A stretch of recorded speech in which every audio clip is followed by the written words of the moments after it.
4K. Aliens on 4K, finally here. James Cameron movies finally coming to 4K. It's honestly a good feeling. I think so many people were looking forward to his movies coming out on 4K. We have Titanic now as well. And there's no question that James Cameron's movies and him as a director, he is undeniable, right? He is one of the best directors that I know, and he really makes incredible blockbuster movies, right? That's for me what he's known for, the blockbuster movie. Like, he just knows how to draw in a crowd, and he makes great movies. So now we're finally getting his movies on 4K, and there's been a lot of discussion lately about how these restorations have been handled. And to be honest, this started with Titanic. You could say it started with Terminator 2. Like, we've been just down this road, and excuse me. And it started with Terminator 2, which was a DNR fest. For anyone who doesn't know what that means, it's digital noise reduction. It is a way of making an image look smoother by reducing the amount of, say, grain on an image. Grain or noise, it will pick out the same thing. Unfortunately, what happens here, and the technology still isn't advanced enough from what I'm seeing, to reduce noise on an image and keep the resolution and detail still there. So the only way to get back this detail is to add what I would call edge enhancement. It may be called something different in the industry, and there's a lot of terminology that I use that the industry will not use, right? So I think I even said the other day about dynamic DNR, which is really the ability to change on a frame-by-frame basis. I don't know what that's called, but I use these words and to just describe what I think is happening, right? So, but yeah, undeniable. James Cameron is really a genius when it comes to making the blockbuster Hollywood hit, right? Nobody here, I don't think, would be denying that. I certainly won't. And I absolutely love this movie. It was a childhood favorite of mine, really from the VHS days and the Laserdisc days. So, this has always been an incredible movie for me. And I am thankful it's on 4K. But there are issues to talk about here with James Cameron's style of restoration, because this is not just a coincidence that all of his movies that are released on 4K, you can see visible DNR, right, which is reducing noise and grain. It's visible in Titanic. Titanic actually gets worse as the movie goes on. Once we start getting into special effects, and I wouldn't say special effects, but action scenes, things just start to fall by the wayside. Like, as the boat or ship starts to fill with water, we have this montage now of water coming into the ship, all the doors getting blasted off. It turns into a smoothed look now, where Fabrizio, I think that's his name, has the top of the, I don't know what ship things are called, but where the thing falls down on him, right? I don't know what that is. There's a shot just as it falls down, and it looks like a smudged mess, right? So this can't be a coincidence that, it's only happening on James Cameron's movies, right? James Cameron has said that, on a few of his movies, which at this point is all of them, that the film stock that he used made his movies look too grainy. So from Terminator 2 all the way to Titanic, every single movie film camera that he's used has either been too grainy or he's used the wrong film stocks. Like, I hear this excuse all of the time. And yeah, if you look at the Blu-ray for Aliens, I'll talk about this in a second, but if you look at the Blu-ray for Aliens, this was captured on my TV, right? So this is Aliens on 4K, it will say here, and this is Aliens on the Blu-ray, right? Same TV, different Blu-ray player though. So the reason I did that is because the Revon outputs pure direct, or not pure direct, or source direct, where it can output true 1080p, and you want true 1080p. So my Panasonic UB9000, I don't like to use as a Blu-ray player, really. It's not really a big deal because I don't truly watch too many Blu-rays now. But when you are like I'm kind of judging what's happening, and I want to see grain as grain is. I don't want an image to be upscaled in any way, right? So the Revon outputs true 1080p here, and the 4K is outputting true 4K native, right? I need to see these differences because I need to see the way grain is being handled here, right? So as you can see, grain and noise I will use interchangeably. So you know, if I use the word the term grain or noise, I really mean the same thing. So this is on the Blu-ray, and immediately you can see the image is noisy, right? There is look at the matte here. There's a lot of noise, and the thing is, you can tell when there's a lot of noise in an image. Well, if you can see noise in an image in the one single frame, there's a lot of noise, film grain in the image. And switching to the other one here, this one, it has an almost plastic look, right? And this is on the TV. And backing up just a little, the reason why I took just only 2 images of direct off of the TV, like with a camera, is to just show you the difference in brightness between the two, right? There's hardly any. There's hardly any difference in brightness. And that is important because my screenshots that I've captured look more dynamic in HDR because of the tone mapping filter I'm using, Reinhardt, I believe. Reinhardt at 100 nits. Yeah, I think that's the tone mapping algorithm I'm using. It is quite aggressive, so it shows like the differences between the two. Much more obvious.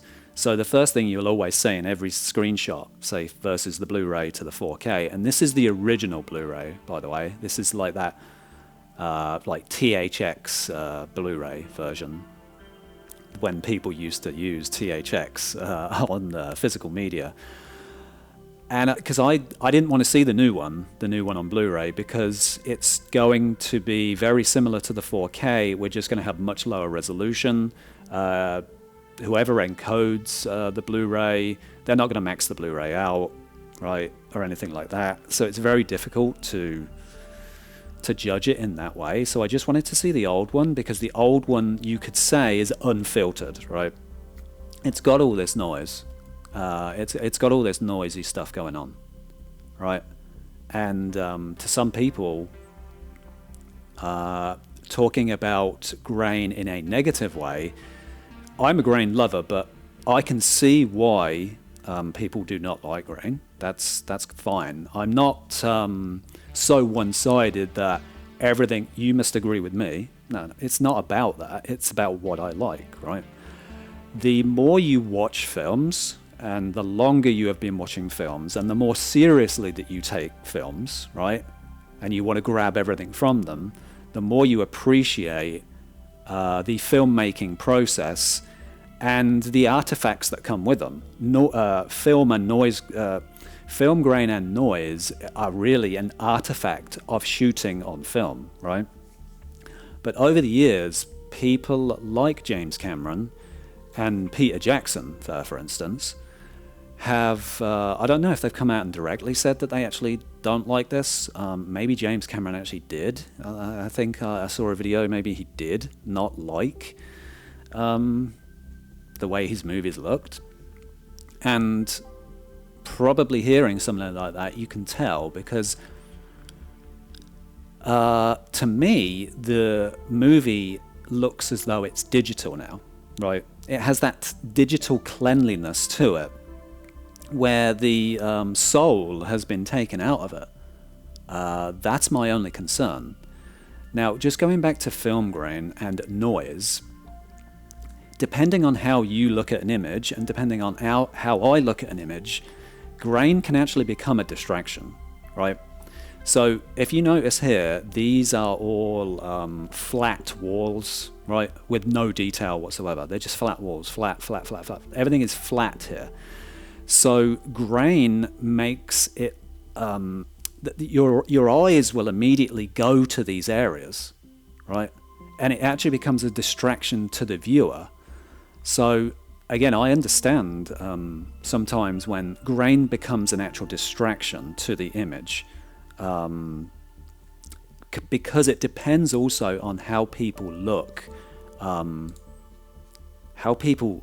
at images, right?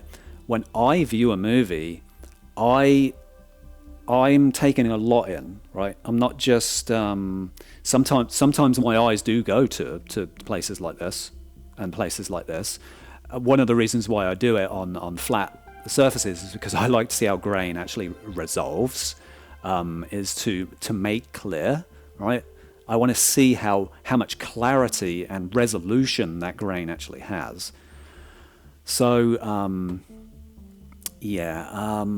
but yeah, the reason I am showing this specific shot is because I wanted to give you an idea of the brightness on a display, right? On a calibrated display as well. The difference between the brightness of the 4K and the Blu-ray. Because my screen shots emphasize HDR in a much greater way.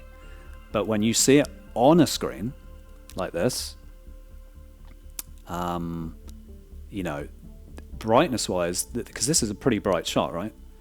Brightness-wise, there's really not much difference to it. Now, this is screen cap here of media info. I don't think my camera is. I'll keep it there then for now because my camera's like not in the way. But this is just an idea of the report that is happening on the disc for the brightness. If you see, this says max content light level, which is the highest brightness peak at somewhere in the movie, right? It's 203 nits, right? The max frame average light level, which is just all the frames taken into consideration, and now you get an average light level, is 194.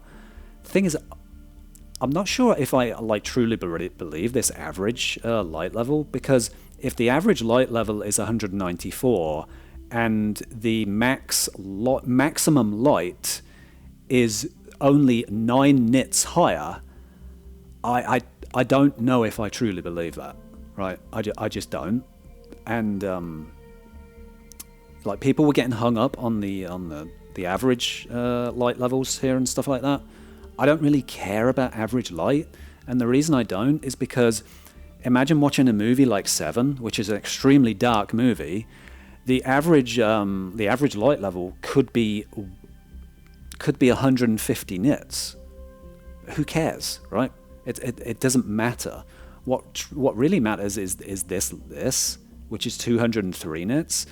Let's just say this is accurate though, and maybe it is, because this would be enough to maybe even clip Blu-ray, right? This might be as bright as Blu-ray. This could be 100% white. It might be just under because you've got color grading and things like that going on. To be honest, if you see the whiteness of my mouse, that is pure white, right? That's pure white. So you could be reaching 100 nits here on Blu-ray but you're not actually clipping on the 4K. So maybe this 200 nits is about right. Now, thinking about this as well, when you see Christopher Nolan movies on 4K, nobody complains about the brightness or anything like that. His movies are actually around 204 nits, I think, exactly on every single disc he makes. Oppenheimer may be brighter, but if it is, it's only up to 300 nits, right? He keeps his brightness levels on disc or in a HDR format under control, because a lot of filmmakers like that want more authenticity in their colors, and having these extremes of differences between white and black no longer make it look like film. It looks too digital then when things are too dynamic. That is not what film is. That's what digital is, right? Digital will allow that. It'll allow those type of dynamics to exist. Film, on the other hand, and when you want that authenticity of film, black levels actually don't go down to inky black, typically, right? If you watch any Christopher Nolan movie, for instance, it doesn't go down all the way to inky black. Aliens does not go down to inky black. It retains that filmic look and those filmic black levels. So I really just wanted to talk about this, the brightness between the Blu-ray and the brightness between the 4K. Yeah, it probably is only 100 nits, right? But you can't even tell that, because the extra 100 nits is not going to just kind of passive light, average light, we'll say. It's going to stuff like this, right? This could just bump it up, and it bumped it up 100 nits. So, but this, the rest of the shot, that, it looks about equal, right? So, yeah, I just wanted to talk about that. Where are we? Okay. So, yeah. Okay, so screenshots. I took a few screenshots, maybe 20 each, from the Blu-ray and the 4K. I noticed right away, because I got timestamps for each single screenshot from the 4K, the timestamps did not match the cut from the Blu-ray. We started drifting out. So I don't know if there's been minor edits, very small edits. I don't know if the film is the same length, or it's just, hey, the file was slightly different, and things like that. I don't know. Just one thing as well I wanted to say about this. This is the media info thing. So they were targeting it says the average bitrate is 51.6 megabits per second, right? But if you look at here, this says stream size. When you look at stream size, what this means is that it says 92%. That means it was 8% off of its actual target, right? So you can work this out, what they was actually trying to target, right? Their actual bit rates on the code that they were using when they was encoding this, right? So what you would do is you do 5160, right? You move the decimal, essentially move the decimal point, or remove it, right? And you times, is it times or divide by 92? No, it's the other way. Bear with me. 5160 divided by 92 equals 56. Their target bit rate was actually 56. That's what they wrote in. Now, we are not reaching that, and the reason why is because some scenes may not require full 56 megabits per second, and they may require much less. But on 4K Blu-ray, you encode in a 1 second window, right? So some scenes in a 1 second window may not be 56 megabits per second, but now it takes the next window, and now we have to see if we can get into this 56 megabit, but it may not be there either. So the average bitrate actually ends up being 51.6. And generally speaking, though, this is par for the course. A lot of the times you target a much higher bitrate than you are, and you never actually reach it. I've targeted, I do encoding too in my spare time for fun and research. I've had grainless anime, which are not many. It was actually Soul Levante, right, by Netflix. And I targeted 98 megabits per second, and it only came out to 68. And the reason is because the encode does not waste, it tries not to waste bits. You know, just putting 100 megabits into an image doesn't automatically make it better, and it tries to balance out what it truly needs to do. In any case, one of the reasons why this is also low is because when you remove grain and noise from an image, like the Soul Levante thing, it now cannot target those huge high bit rates because you've removed the noise. By adding noise and grain to an image, let's just say even if it was still, right? Imagine it was a 50% gray screen, but you put tons of noise into it. The bit rates would still be high because every single pixel is moving. That's why grain requires more data than non-grain. So to use DNR on an image, digital noise reduction, to remove or lower that grain, you also lower the requirements on the bit rates needed. So, you know, that's one thing. Now, one thing I don't know if directors are truly aware of, and that is essentially aliens. Okay, here we go. So, is the encoding quality on home video formats, from their perspective, has not been good over the years. This is true, right? We had the analogs, right? We had the VHS and the Laserdisc. But as soon as we went to MPEG-1 on video CD, Top Gun broke up into blocks and noise, right? It was one of the best discs on the CDI, but it still broke up into noise. Or digital artifacts. So, but when you think about Top Gun is a relatively clean movie, right? But now we get into DVD. DVD actually was the first format. It was a format that allowed you to see film grain, I thought, for the first time in a different way. It was like, whoa, you could actually bring out this much detail and see film grain. The problem is even on a low-res format like that, 480i, it's still not enough bitrate and not enough resolution to see these fine film grain prints, right? It's just not. Once we get into Blu-ray, now you can visibly see film grain, right? So the resolution alone, and we have a much improved codec, MPEG-4, right? So much better, and people rarely even utilize this format to its fullest, right? Most of the encodes I see are, 75 to 80% of what the format can do. So from a outsider, you could say, of can these home formats are they actually able to produce the images that the director really intends?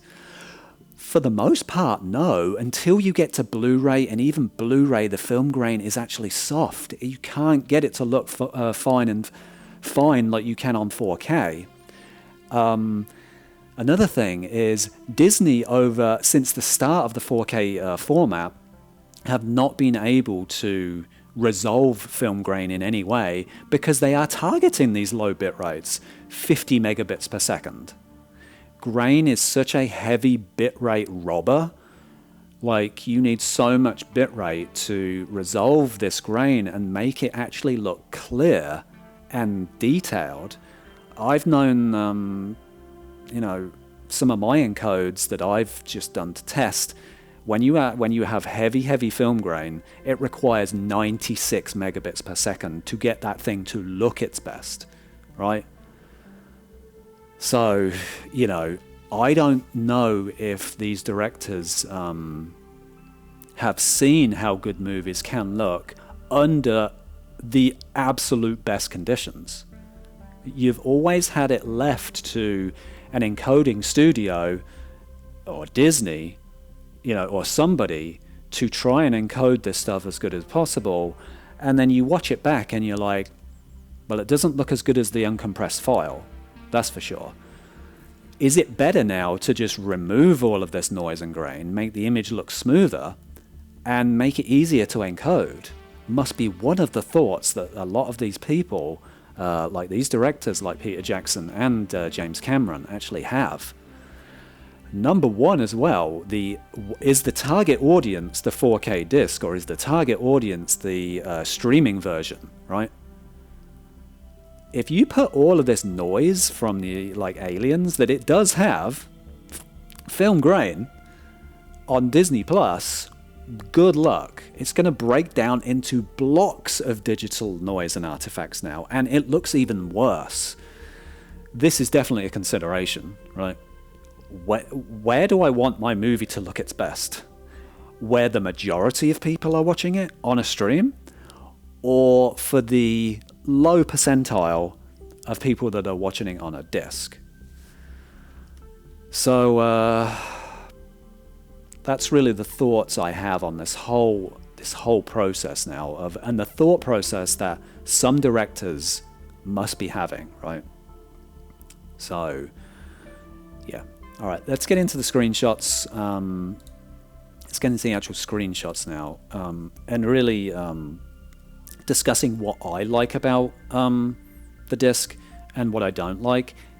It is more on the side of the things I don't like versus what I actually do like.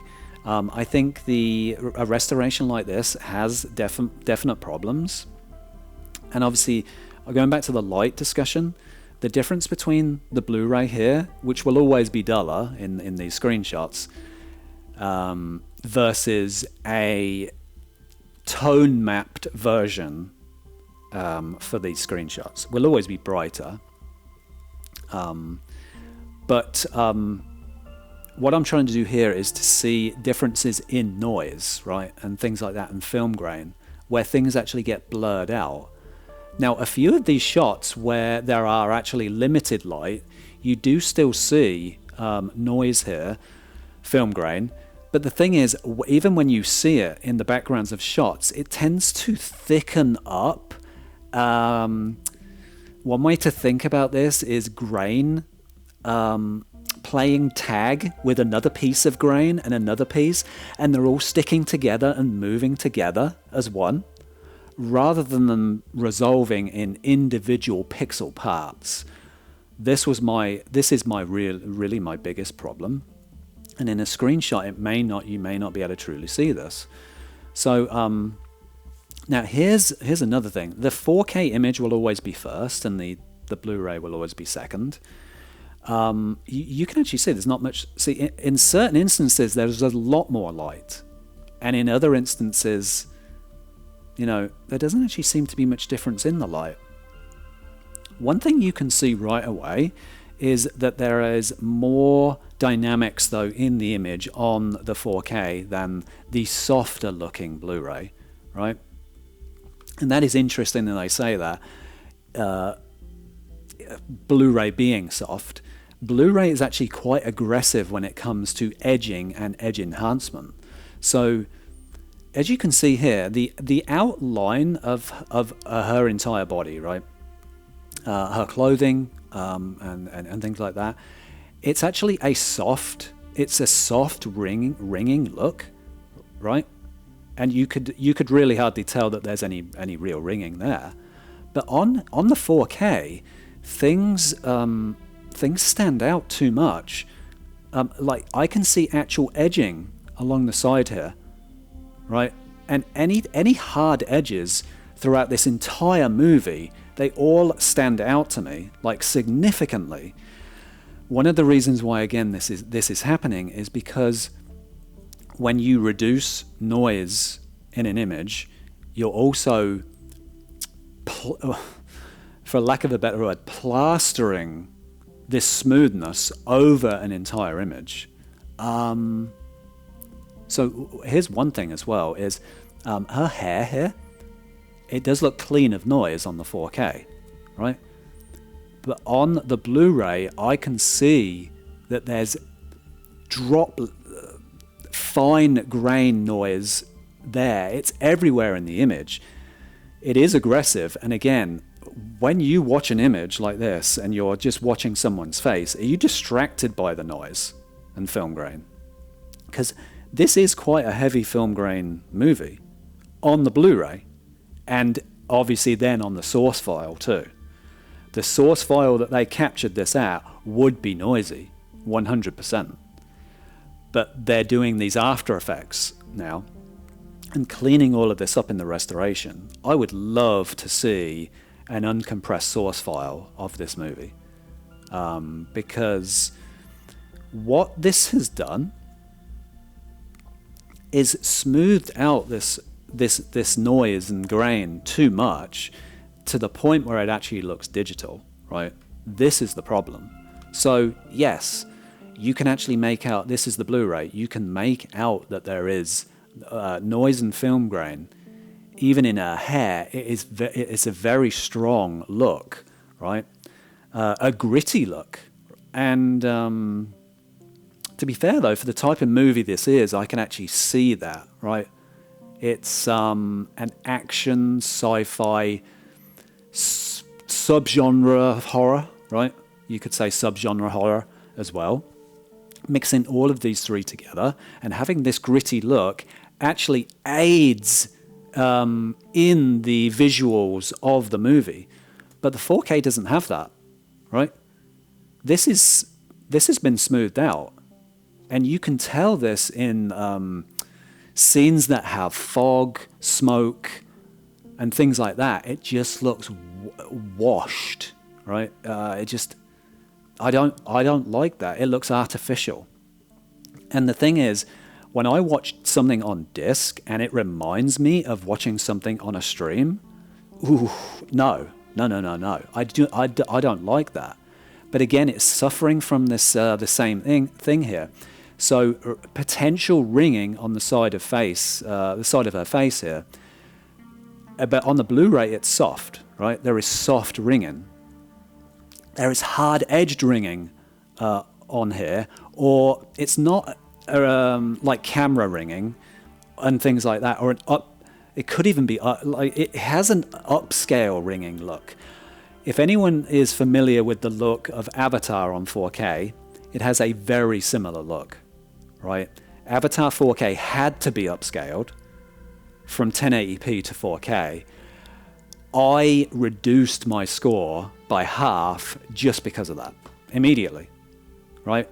Now, on your soft displays, like your LEDs and your projectors, it may not be as obvious, but the thing is, watching it on an OLED, where you have true pixel control, or visuals, you could say, it becomes obvious, right? It becomes too obvious. So if you're making these changes when you're editing this and when you're doing restoration work on a non-OLED, you can't do that, because they are inherently soft displays anyway, and you may not be able to see this. But on an OLED, I can see it easily. So this is my problem, is what are you viewing this stuff on? Oh, they have professional equipment worth hundreds of thousands. True, but if you're doing this on a projector sitting 25 feet back, you're in no position to give any advice on what you like and what you don't like. I've seen the videos of Peter Jackson sitting 30 feet away on a projector giving his advice on the restoration for Lord of the Rings. You cannot do that. Why? Because that's what we got on 4K disc. It didn't look good, right? It didn't look good. So, and I have talked to some people in the industry as well.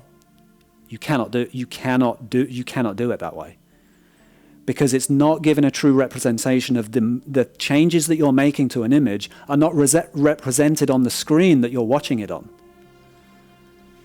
So, yeah, let's move on, because I can talk about this in every single screenshot. Now, true, a frame within a frame, there is partial blurring movement going on here. But the reason I was capturing shots like this is to show the softness that is going on here. And what they've done is they've created grain consistency. True, they have. Grain is no longer the focal point of the image, which you could say the Blu-ray is, right? You could say that. But now you've replaced film grain with blurring and lack of detail, which, again, depending on how the way you look at images and the way I look at images, I see what I look for is grain within things that are consistent. Like grain here, for instance, grain on her face, because it's relatively consistent. You know, she doesn't have blemishes, right?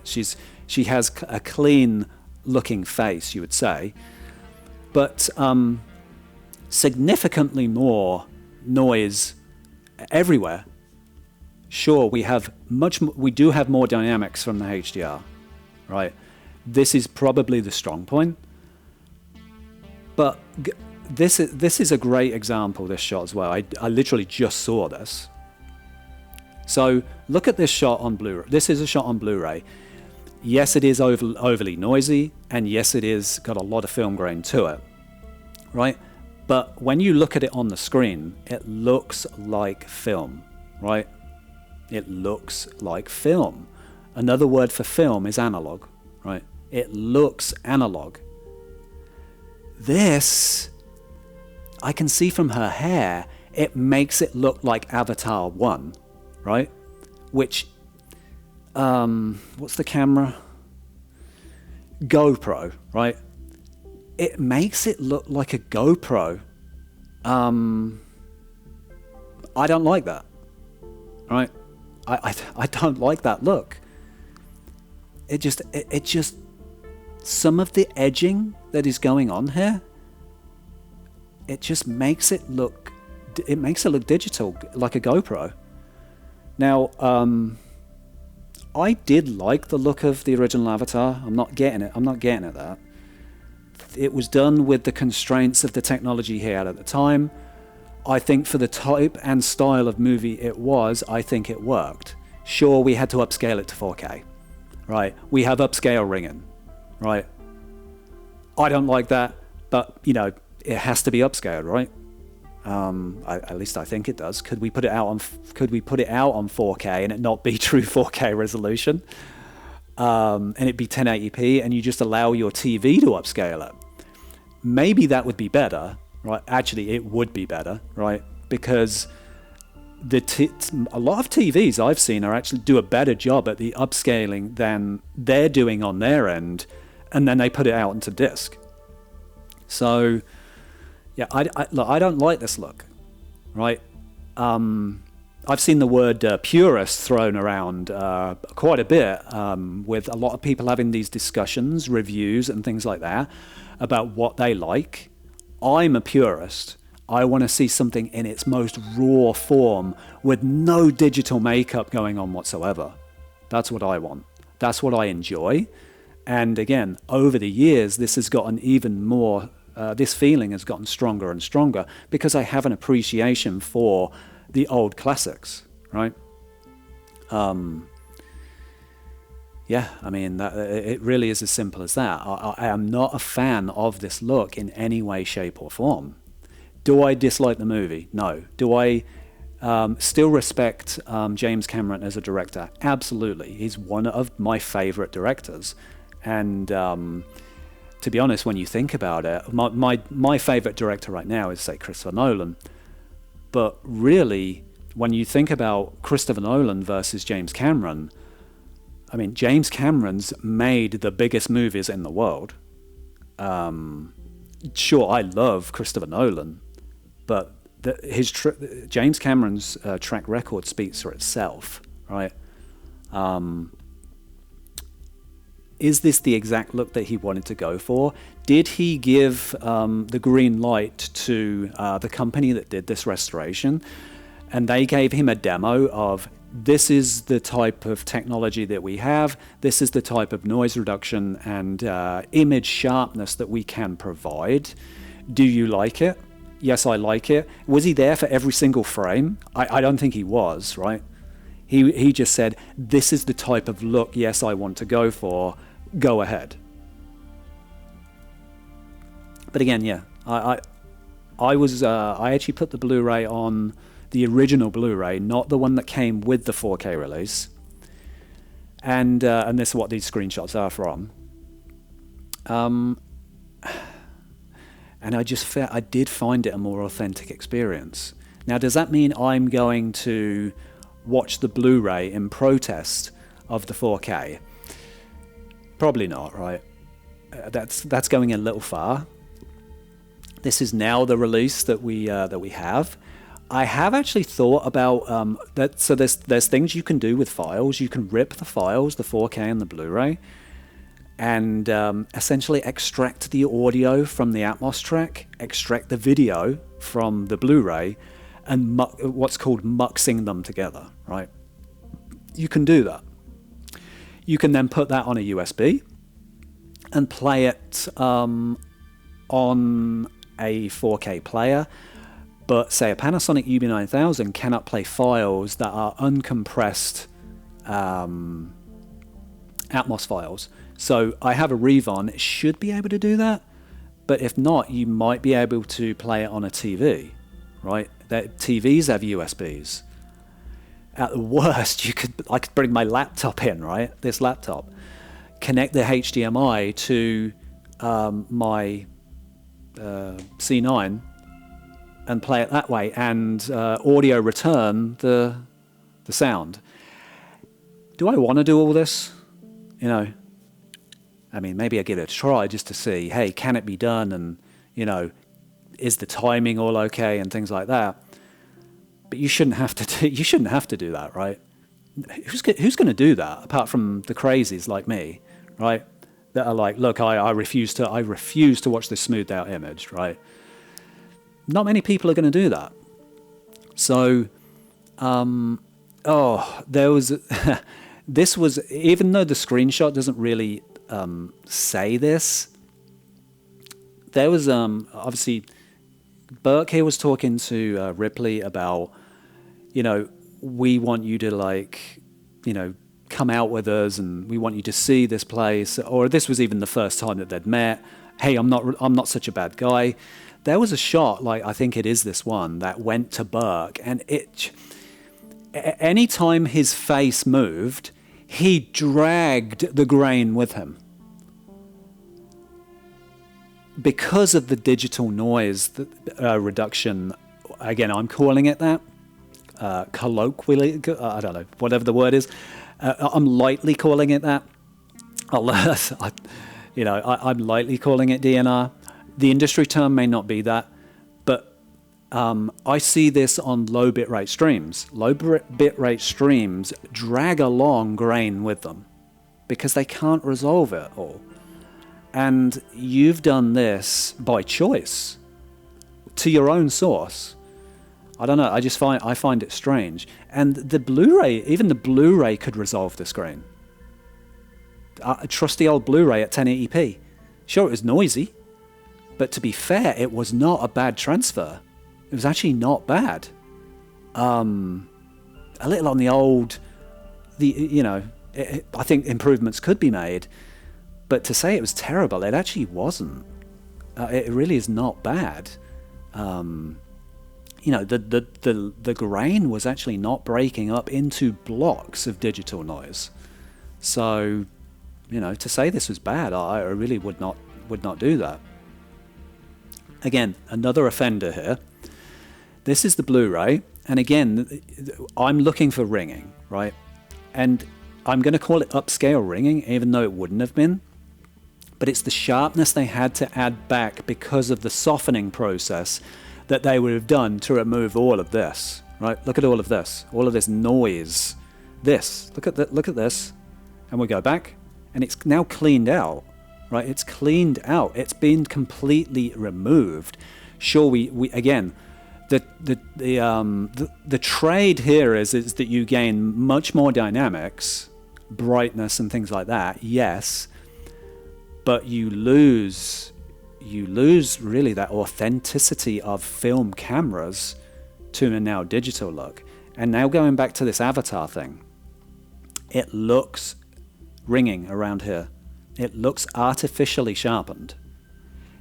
Around on his suit, it looks upscaled. To my eyes, it looks upscaled. It may not be. Somebody may in the industry say to me, it actually wasn't upscaled. Well, I know it wasn't upscaled because it should be from a 4K scan. It should be. Why would you not scan at 4K? So it should have been from a 4K scan. But to put this detail back in after blurring all of this out, you can say, again, I'm using these terms lightly, ringing here as well, right? I can see it. It looks like the original Avatar, that GoPro upscaled to 4K look. I honestly think that was the type of look. Me and my brother was even joking about it. I was watching it with my brother. We even kind of joked about it. It looks like Avatar, right? One thing I actually, I don't know if you can see in these screenshots, the Blu-ray has a slight lean on green, right? It does, and I actually don't like that. I don't. Whereas the 4K has a lean on blue, right? So it is neutralized, you could say, the green and pulled down the green and gave it a bluer look. Very minor. So this is very, very small, but I did notice that. I noticed it on screen and in these screenshots. So now, to be completely fair here, just from a grain and noise point of view, Blu-ray may not be good enough to resolve stuff like this. I see some things going on here. And again, now we're coming up to the limitations of the format, or actually better said, the limitations of the encode, right? Because Blu-ray as a format can still look absolutely excellent. If you push it to the bleeding edge, right? If you buffer at 40 megabits per second and you set your target bit rates to 30, it can look extremely good. But these companies on disc, when they're releasing their disc on Blu-ray, they're just like, they're not pushing the format to the bleeding edge, right? Because grain is all about bitrate. Film grain is all bitrate, right? You need to throw as many bits in there as humanly possible, and it's just as simple as that. There are other settings you can do to make grain look even more fine grain on both codecs, for Blu-ray and for 4K.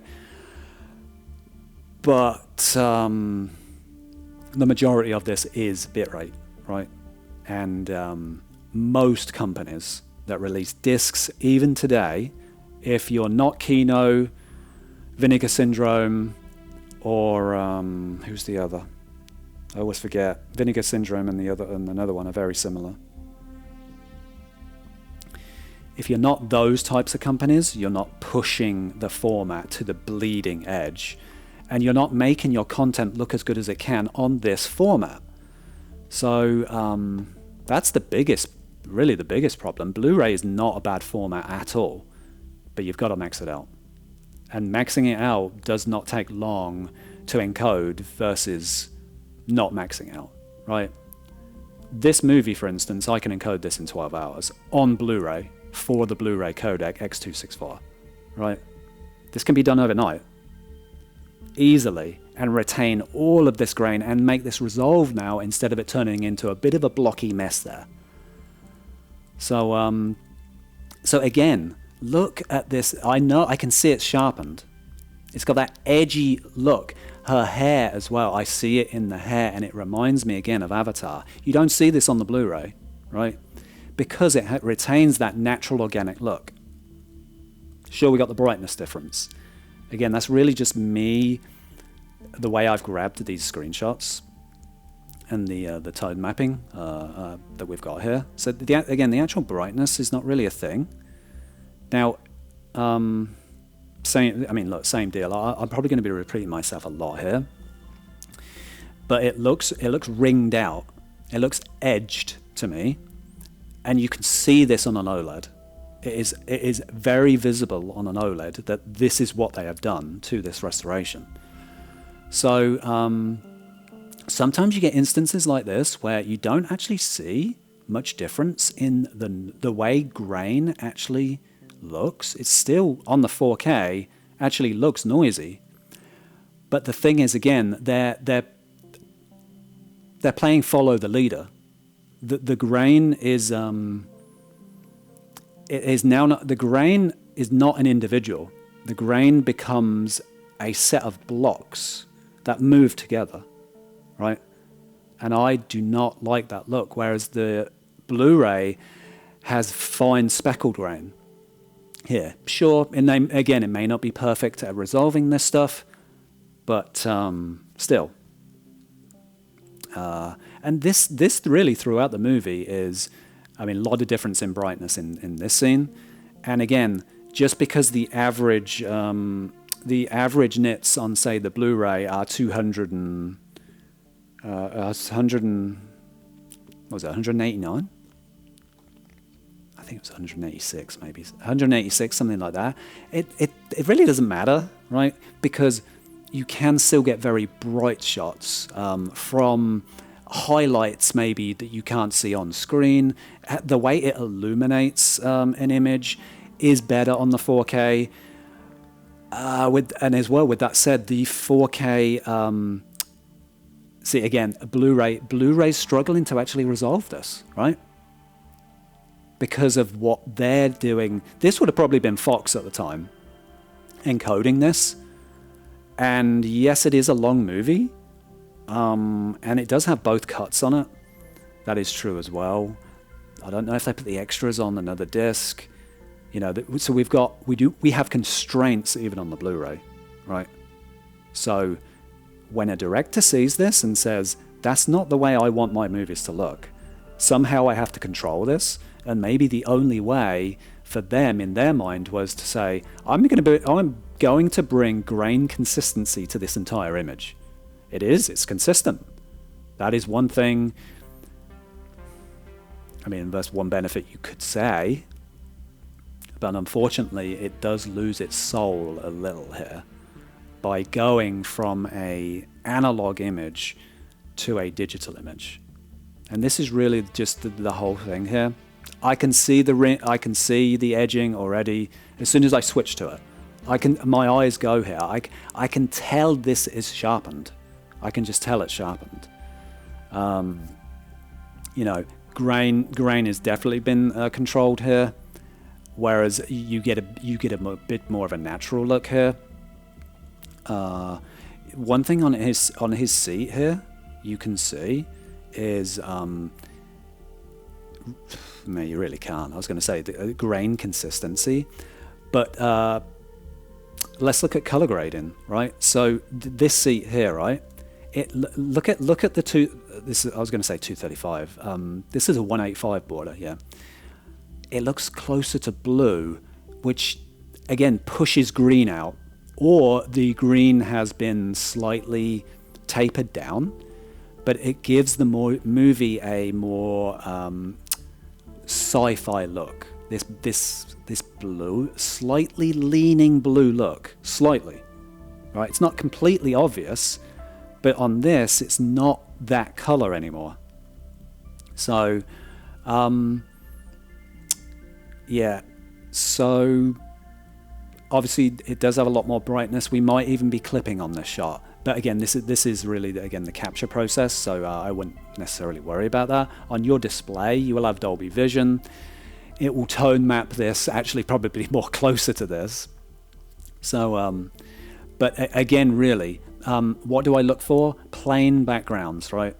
Where the noise is now subdued and the focal point of the image actually does become the person on screen, rather than the grain having an effect on the entire image, and you kind of don't, you're kind of getting distracted. And again, I'm just talking like this from the perspective of maybe even a grain hater, right? I do understand, you know, I do understand this, but that you can tell that this is fine. This area here is more fine than this. Things look stuck together, and it has that digital look to it. Partial edging here compared to that, it may even be equal, but it just, to me, I can just see it. It's got that hard edge look to it. Interestingly enough, though, these types of this type of light shining on, it's also a reminder of me of the type of lights that were used in Avatar, those extreme bright lights, right, to give this look. Yes, we have grain. Oh, again, this is another light. Is this grain anymore? But it's brought consistency to the image, that is for sure. And again, we do get on the Blu-ray. I can tell this is not resolving. I can tell, because grain is turning into different colors as well, which means the Blu-ray encode, while moving on screen it looks okay, it could be much better, right? This movie on disc, on Blu-ray, was released, I don't know when. Was it 2012? I don't know when it was released. But encoding improvements have significantly changed and improved on Blu-ray, and I know Blu-ray can look better than this. Definitely. You've just got to push the format to the edge. You push the format to the edge with the bit rates, and there are other settings as well. There's actually tons of them. You have to learn all this stuff, you know. Figure out what you like, what you don't like, what brings the best resolution to an image. You know, there is a lot to it. But the thing is, if an enthusiast like me can do this in 30 days on Blu-ray to achieve the look that I want from an encode in 30 days, sure, I had previous knowledge of encoding on 4K, because that's where I started. I didn't know anything about encoding, so I was like, okay, I'm going to start teaching myself. That took about a year and a half. So, you know, I was just slowly teaching myself on how to do this, like what changes what.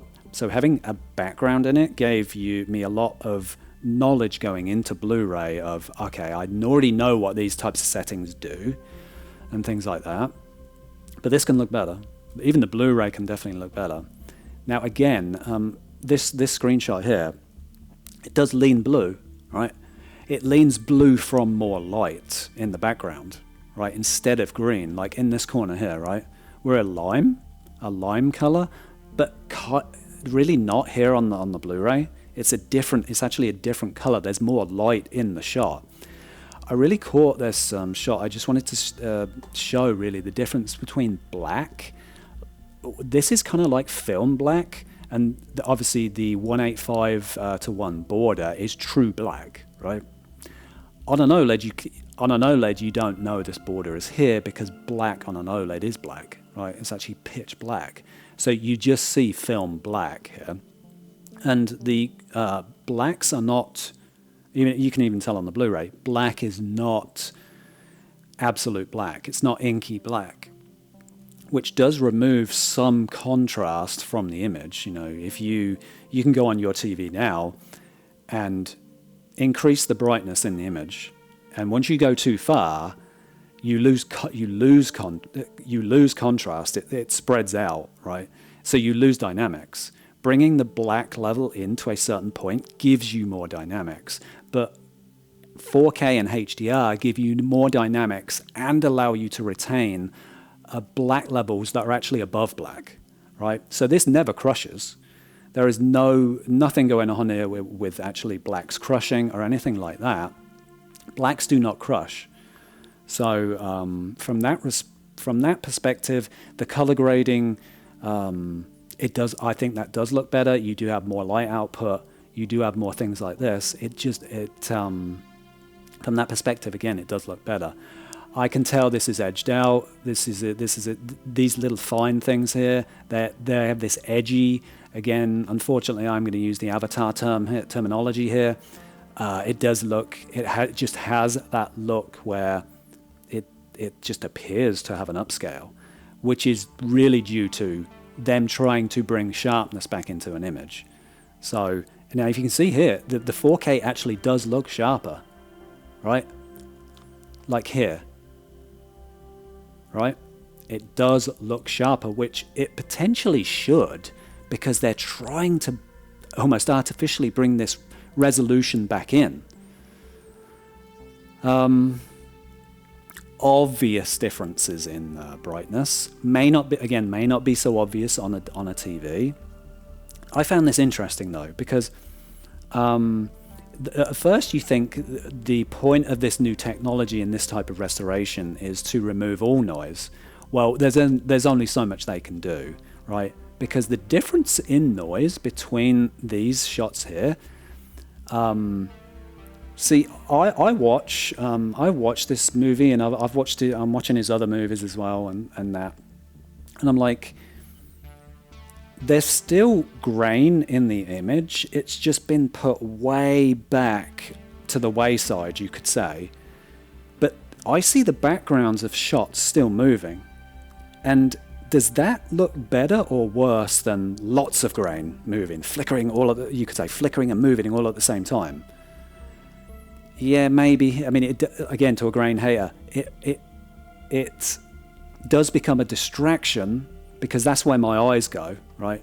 My eyes would go here if there was fine grain and things moving. Unfortunately, my eyes go here now to see it where grain tends to stick together and it move in a bit of an artificial way.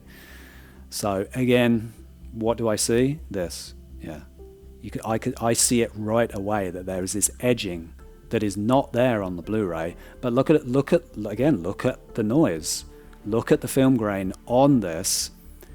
The Blu-ray is not resolving this, you can see, because it is turning into green and blues, right? It's not. Also, the bit depth, which is 8-bit on Blu-ray, cannot resolve this either. You do need 10-bit video to have much better bit depth. There is this also. So, yeah. Much higher brightness. Again, I do like that. You know, I'm not saying I like that, but it looks smeary. Now, you know, almost like they clean the lenses with a greasy towel, right? And it leaves it leaves that look on the film or on the camera, and maybe that is the case anyway for both shots, but it just, the more light you have, the more potential blooming you have as well, or it's emphasized, right?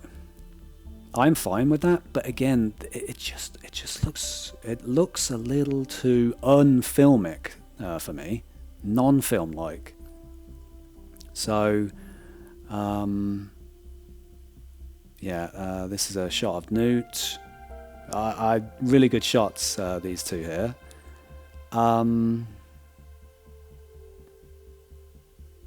Yeah. Again, I'm doing the avatar thing. I'm just looking for the avatar thing going on there. So, but even the detail on the Blu-ray, right, you can see that there's like the pits and pores of her face, whereas the Blu-ray, the 4K, sorry, it just tends to, it's like, you know, when movies put digital makeup on. It's really like that look here. This is actually fine grain for Blu-ray. Looks pretty good too, with its ability to resolve. But this is now plastic, right? It's all blended together. I don't like that.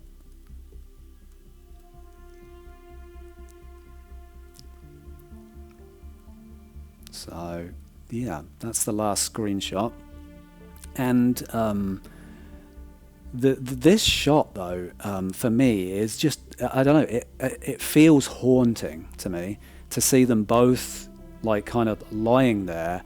And in you know, in the 80s and 90s, they used a lot of, to end movies, they used a lot of still shots, and then they fade out. I loved that. I really loved that it just faded out into the credits. I feel as though it makes you feel a different way when it fades into that. I don't know. I just feel this is an incredibly powerful shot, and it just makes your like heart kind of like throb with care for them both. Just the way it's done, and the sadness in the music and things like that. You know, it really does. But huge brightness difference again from the Blu-ray to the 4K. In this situation, I'm telling you, the 4K actually looks better, right? Because we actually have more consistency in grain. We have better light output. And the Blu-ray can't resolve any of this. You can see it. It doesn't. The Blu-ray doesn't look good. So again, I'm not saying the Blu-ray is perfect either. It has its issues. The original release, you know, this has its issues. But there's too many things been done to this restoration that I just personally do not like. Right? I do not like the look of this. If James Cameron said to me, well, look, okay, I understand what you guys are saying. The only way I can make money out of this and you know, release this on 4K. If you wanted it in this state, right, I would release a limited edition 5,000 copy of Aliens on 4K, right, with none of the corrections done whatsoever, just the raw 4K scan, the stability control, that type of stuff, but none of this aggressive film grain control. There must be a point in the file where they saved it, right? And at each point, there has to be. And this version actually does exist. But James Cameron said, it's going to cost $250. Okay.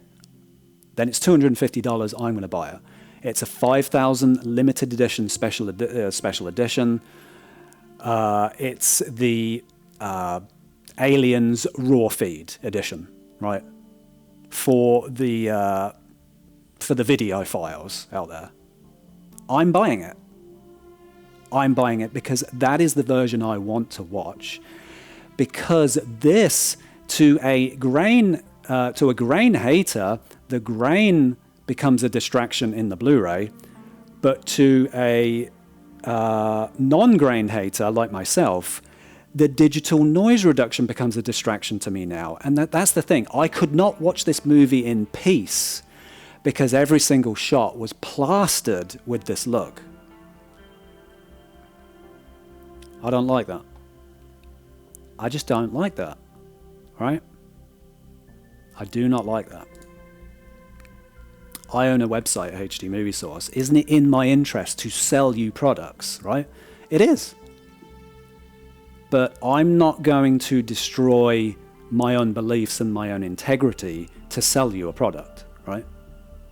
Now, for the you could say the lay person out there, the person that just wants Aliens on 4K and they want their latest release, for the most part, probably again, compared to the way you see image quality, I would say that it is a upgrade from that perspective, right? I think it is. It has better dynamics. Grain isn't such a, again, for those type of people, it isn't so much of an eyesore and it doesn't control most of the image, right? So again, I can see it from this point of view. I'm not just being one-sided here as to this is my opinion and it must be the only one that other people can hear. I do see it from both sides, but I will always like film grain And because I always want to see an image the way it was from, say, a 35mm film stock. I want to see that much detail in the image, and I do not see film grain as a flaw on the image. I don't. It is not a flaw on the image. So for the average people, I think it probably is a fine disc, because as well it does also have the Atmos upgrade. The Dolby Atmos sound I felt was actually significantly better than the Blu-ray. It's not just the fact that it was in Dolby Atmos and they used overheads like crazy. They didn't. If you understand who James Cameron is and you've listened to if you've listened to Avatar 1, well, Avatar 1 wasn't actually made in Atmos. It had to be, so that's another one. The first movie is actually made then in true Atmos, has actually been The Way of Water, which I think is a gorgeous sounding movie. Another thing, I think Way of Water is his best looking movie. Guess what? It was shot digitally. Wait, you like film, right? 100%, and I'm just saying from the quality of his discs and releases on 4K, Avatar The Way of Water looks the best, right? I found that it didn't matter whether you had the Dolby Vision version versus the HDR10 version. I felt both encodes were equal to each other, and the difference between Dolby Vision and HDR10 is only based on your TV, not mine. I actually put a picture out maybe 6 months ago or whenever that movie came out, Avatar The Way of Water, and I did not tell anyone which image was Dolby Vision and which image was not Dolby Vision. And I actually had a joke with my brother saying, like, you know, which one are they going to pick? They thought that the HDR10 version was the Dolby Vision version. They thought it was. And one of the reasons why, I don't know, the HDR10 version did look brighter slightly, but I'm not sure if that actually translated on the camera. But you could see more detail in the HDR10 version, and I think immediately it triggered people to think, well, if there's slightly less and there is more detail, then it must be the Dolby Vision version, because that's the one that controls black levels and light in such a different way. A lot of people got it wrong. It was not the Dolby Vision version people were saying. It wasn't. It was the HDR10 version that people liked. This is why I got back and forth, maybe with people as well, like on social media, Twitter and stuff like that, about is Dolby Vision really, really worth it? At the start of the format of 4K Ultra HD, because we were so early into HDR, I think Dolby Vision at that point was mandatory. One of the reasons why as well is because they were mastering their discs at 4,000 nits. Only the newer TVs can tone map from 4,000 nits, like the Watchman, for instance. That was tone mapped at, I think, 4,000 nits. It looks terrible, right? But the better TV you get, like the more recent your TV, especially if you go into flagships like LG, Samsung and Sony, you know, we're in 2024 now. The 2024 TVs at tone mapping are so good that it rivals Dolby Vision and may even surpass it, because when you switch to Dolby Vision on many displays, you lose brightness.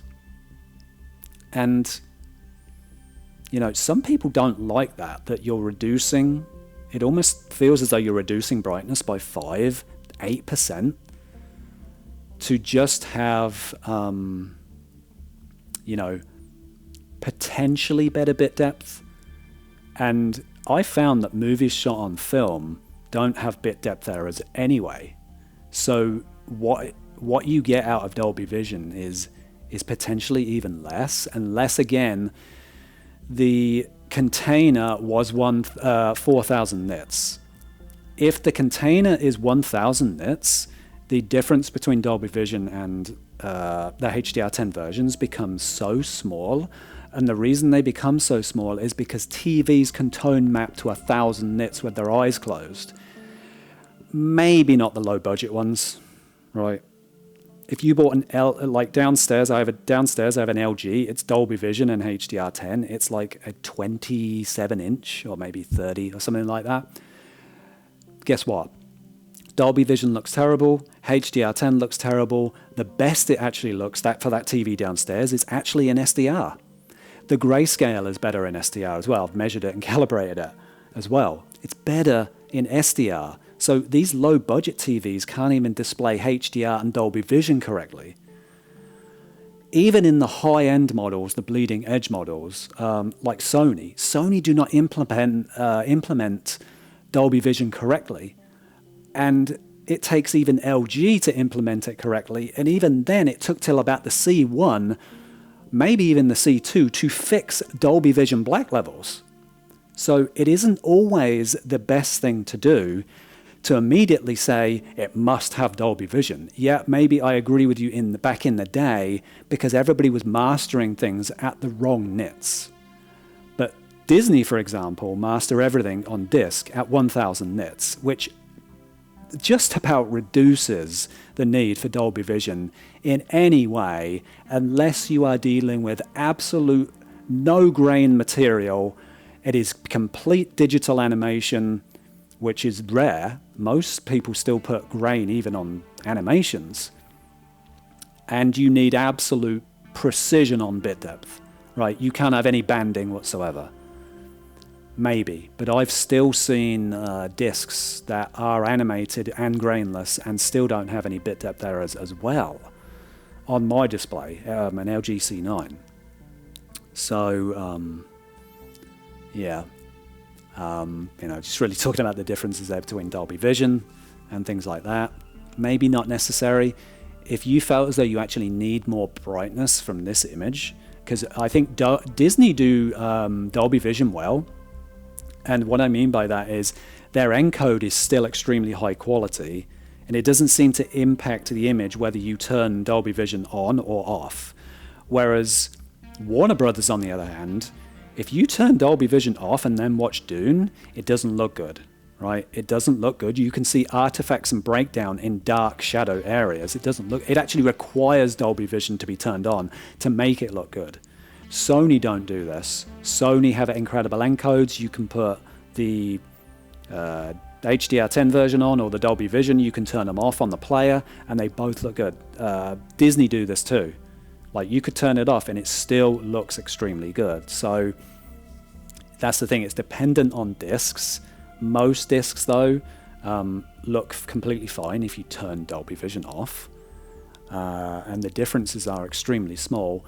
If you had a flagship TV at the time, if you don't have a flagship and it's looking at a mid-range TV, there is potential there for Dolby Vision to look better, because you are taking the expertise of Dolby and their chip to give you 12-bit bit depth, improve that color balance or bit depth and banding, instead of relying on the TV manufacturer to do that for you, right? You just have much greater bit depth. So the thing is, again, this is becoming less and less of a prominent thing. The longer we go into the 2024s, the 25s, the 26s and 27s, the less important Dolby Vision actually becomes, because TV manufacturers are learning at a very fast rate at how to tone map and have improved bit depth as well.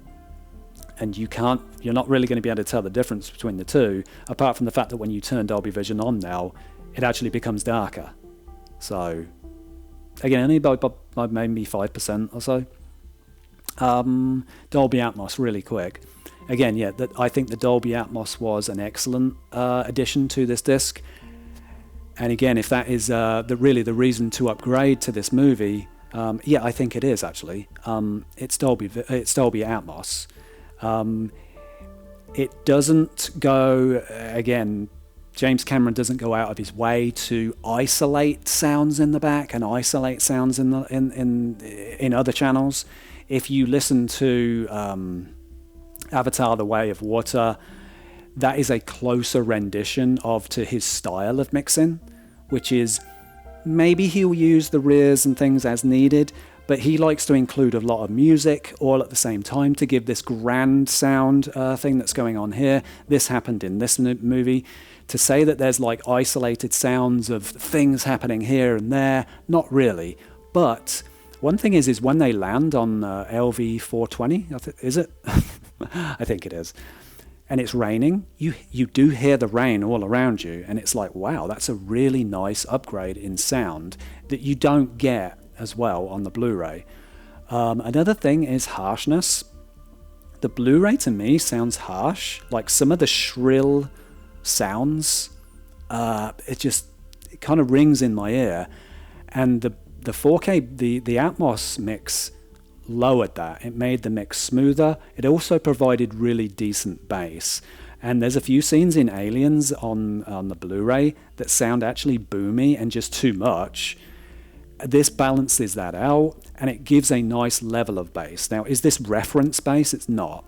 But I still think they did a fine job on the Atmos upgrade. If I had to score that, I would probably score that I would score that anywhere from 4.25 out of 5 to around a 4.5, right? It's a good sounding movie. It's a good Atmos upgrade. Now, the picture for Aliens, like the score that I would give this, is between a 2.5 out of 5 and maybe a 3. The reason for that is because there are instances where the 4K does improve. The light output and the color grading, for one, do provide, in my opinion, a better look from just that perspective. Unfortunately, you do have to deal with the smoothness and this, the best word to use here is a digital look that, that now this restoration has.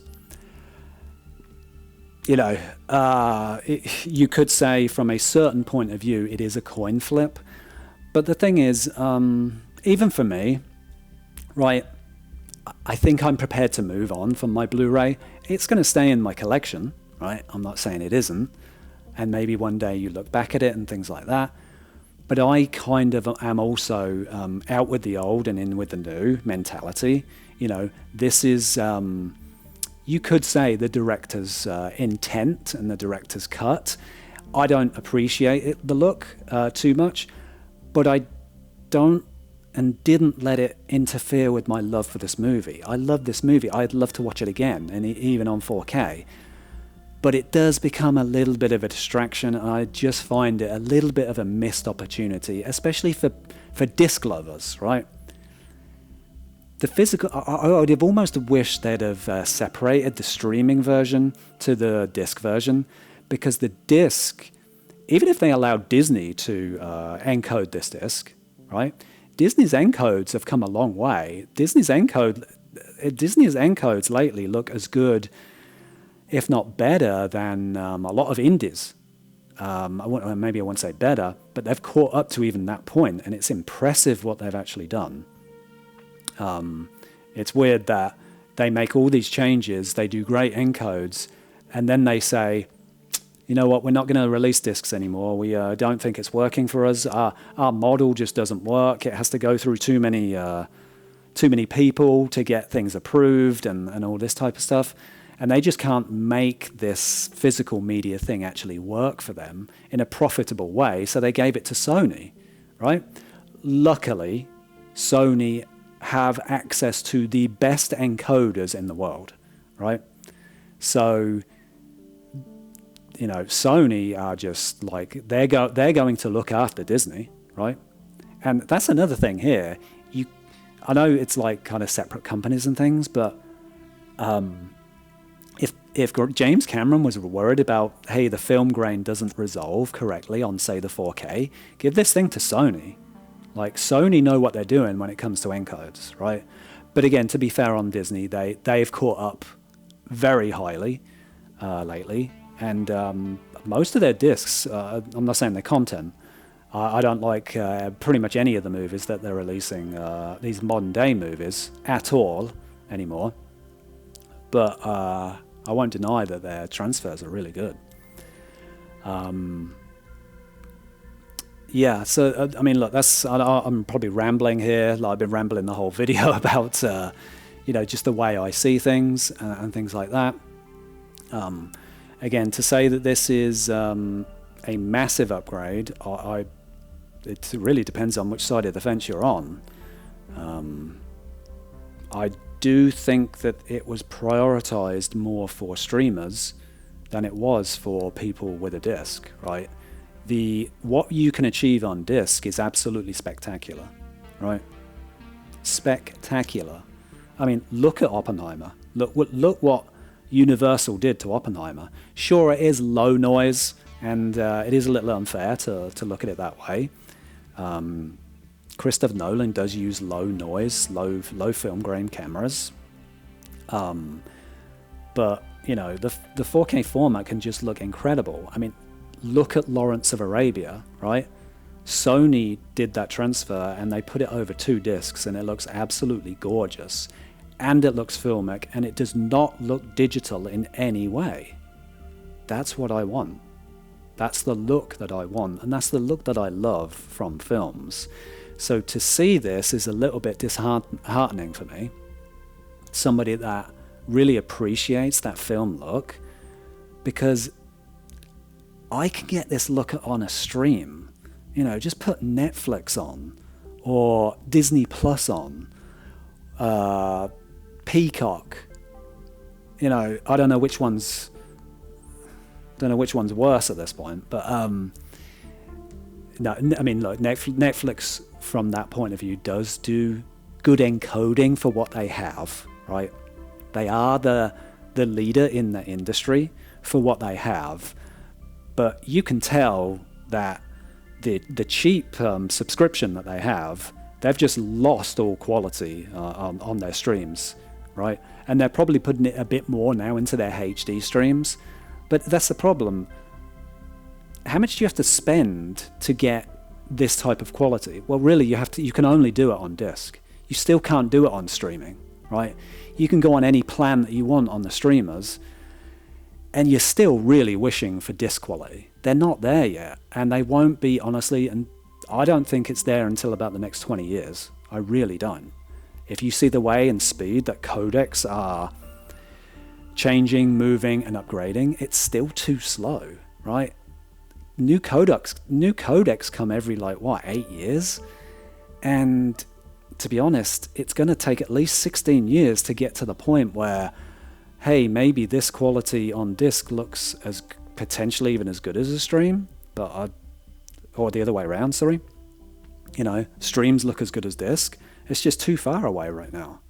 So the only and best way still to view this movie is on a disc, and whether you choose the old Blu-ray or this new 4K is definitely, again, still up for debate. But again, I'm a big sound guy too. I really do appreciate the sound upgrade, and so I'm not going to recommend the disc to a video file or anything like that, but it is still probably going to be the version that I watch going forward. Very minor things, this is a trade. Improved sound, that does a lot for me, to just have improved sound. It really does. A sacrifice, yes, I know, but yeah. So that's my thoughts anyway about Aliens. I do think it's a little bit of a missed opportunity, and I think it is a bit of a shame that it had to look this way. But yeah, I mean, look, I still enjoyed watching it. It's a great movie. So yeah, I'm hoping more directors don't go down this road though of trying to make their movies look this way, you know, and that is digital, right? This movie, you could almost say that it has that look as though it was shot with digital cameras. I do not like modern movie making with movies that are shot with digital cameras. I think the look is disgusting. But you know, so I just hope they don't continue this. Yeah, all right. I definitely am rambling here. That's enough said. Hoped for better. I did hope for better. Am I still happy with the entire release? I think I am. Again, with the audio thing, but yeah, it's just a bit of a missed opportunity with the picture. I wish they didn't go down this road, but yeah, that's what we have now. So anyway, look, I really appreciate you watching. Let me know in the comments what you think. You know, is the look? Do you appreciate this new look for this movie? Do you like kind of like that organic feel of the old Blu-ray? You know, tell me how you feel. Like, you know, the sound. Sorry. Tell me how you feel about this. I'd like to know what you think. I will be reviewing the others soon as well. The Abyss and True Lies. And yeah, we'll see how many problems those discs have. So yeah. Thanks for watching, and I'll see you on the next one. Thanks. Bye.